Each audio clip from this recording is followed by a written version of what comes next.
Homer Phone Reports, c'est la réparation de votre téléphone, le remplacement de vos batteries et l'achat de tous vos accessoires indispensables. 38 rue du Docteur Mougeot à Saint-Dizier.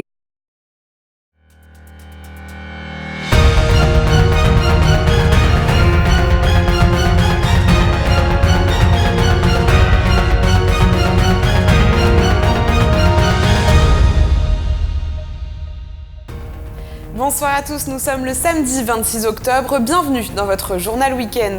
Et à la une ce soir, nous vous emmènerons visiter l'usine Bragarde à Châtelet-Drioux qui fêtait aujourd'hui ses 150 ans. Et nous reviendrons sur le déroulé de la visite de Christophe Castaner à Vitry-le-François.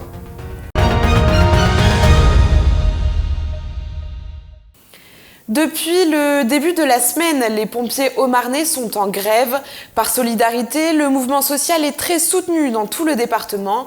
Ainsi, les pompiers volontaires n'assurent actuellement ni les gardes ni les astreintes. Alors, quelles sont leurs revendications? Explication au micro de Julien Carré, présent à la manifestation de vendredi dernier à Saint-Dizier. C'est les mêmes que nos collègues à l'échelon national, comme ça a été dit dans les médias. Augmentation du nombre d'interventions, baisse des effectifs, notre prime de feu, qu'on voit que ça augmente pour la prime de métier à risque. Donc c'est les deux grosses revendications qui ressortent, quoi.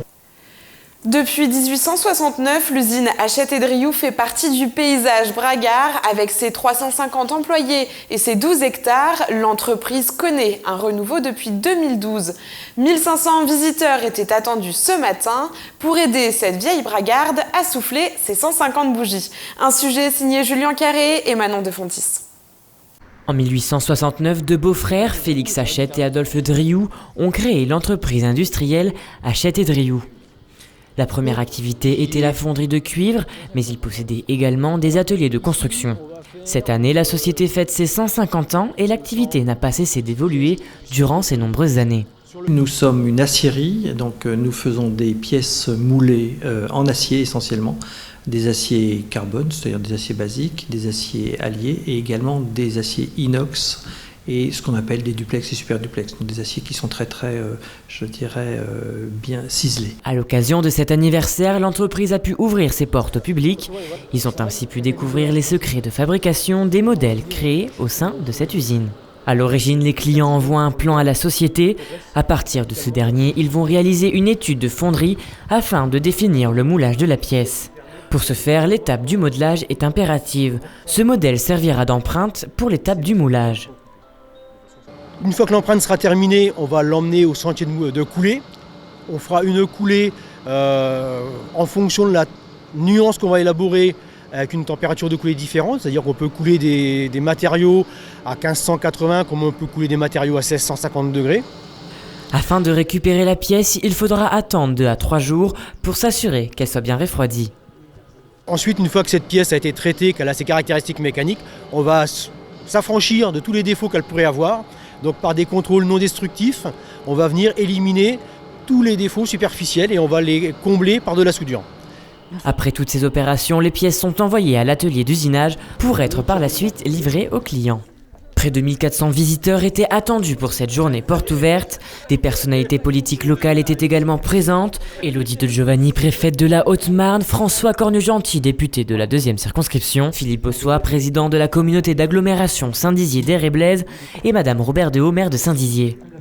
Pour cet événement, une sculpture a été créée en interne et elle est actuellement exposée à l'entrée de l'usine et a été inaugurée par la préfète du département avec la fameuse découpe de ruban.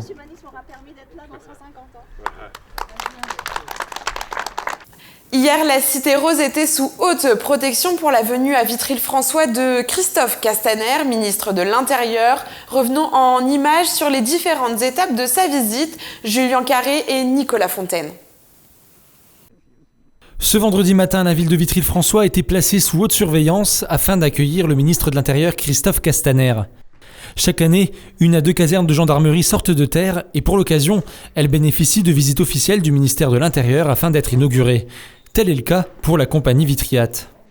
Après une visite à l'hôtel de ville en compagnie de Jean-Pierre Bouquet, maire de Vitry-le-François, Denis Conus, préfet de la Marne, le député de la circonscription Charles de Courson, le président du conseil départemental Christian Brienne, ainsi que de nombreuses personnalités politiques locales.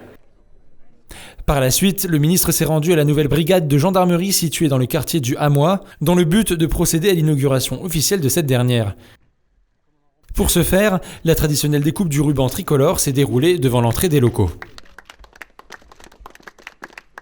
Ce dossier démarre en 2012 et nous sommes en 2019. Vous voyez, il s'est passé 7 ans avant de pouvoir réaliser et d'inaugurer. Ça veut dire qu'il y a une action continue de l'État en matière de sécurité et c'est extrêmement important parce que c'est 16 millions d'investissements, mais au-delà des 16 millions, c'est de bonnes conditions de travail pour les gendarmes, de bonnes conditions de logement et c'est une meilleure efficacité. C'est aussi la reconnaissance de leur travail qui est fait au quotidien. Après une visite du bâtiment, il a pu constater l'équipement des différentes brigades, la brigade locale, le peloton de surveillance et d'intervention de la gendarmerie, la brigade motorisée, la brigade de recherche, mais aussi la compagnie de gendarmerie de la Marne pour le secteur de Vitry-le-François. C'est une réelle avancée dans le cadre justement de la protection et de la sécurité des citoyens, puisqu'on est tous concentrés sur le même lieu, que ce soit au niveau donc, des unités comme la brigade territoriale, le peloton de surveillance et d'intervention de la gendarmerie, la brigade motorisée, la brigade recherche. Donc nous sommes tous concentrés sur un même lieu, nous habitons tous sur un même lieu, et ce qui nous permet justement de mobiliser plus rapidement les forces. S'en est suivi de l'honneur au drapeau, ainsi que des remises de décorations et de félicitations à différents militaires de la compagnie de Vitry-le-François. Christophe Castaner a remis l'insigne de l'Ordre national du mérite au major Manchuel. La plaque inaugurale où est apposé le nom de la gendarmerie, lieutenant Pichard, a été dévoilée par le ministre de l'Intérieur, le maire de la ville ainsi que le fils du lieutenant. Le nom de cette caserne n'a pas été choisi au hasard, puisqu'elle rend donc hommage à ce soldat tué à Hels-l'Évêque dans les années 1940 durant la bataille de France. C'est évidemment très émouvant pour moi, mais je suis pour rien si j'ose dire, hein. Je ne suis que le descendant, c'est mon père qui est honoré et je vous dis ses collègues, ses camarades de combat qui se sont du reste très bien battus, puisque mon père a eu l'honneur de commander les 3 derniers chars du bataillon. Enfin, la matinée s'est terminée sur les traditionnels discours. Jean-Pierre Bouquet, maire de la ville, s'est dit très honoré de bénéficier de cette nouvelle caserne. Pour Christophe Castaner, cette nouvelle brigade de 17 000 m² est un symbole de renouveau et montre que le territoire renforce sa sécurité. À la fin de ce discours, le ministre n'a pas souhaité répondre à nos questions. C'est la fin de cette édition. Merci à tous pour votre fidélité. Tout de suite, vos prévisions météo de demain. Toute l'actualité qui vous concerne, à voir ou à revoir dès maintenant sur puissancetélévision.fr et sur notre application mobile.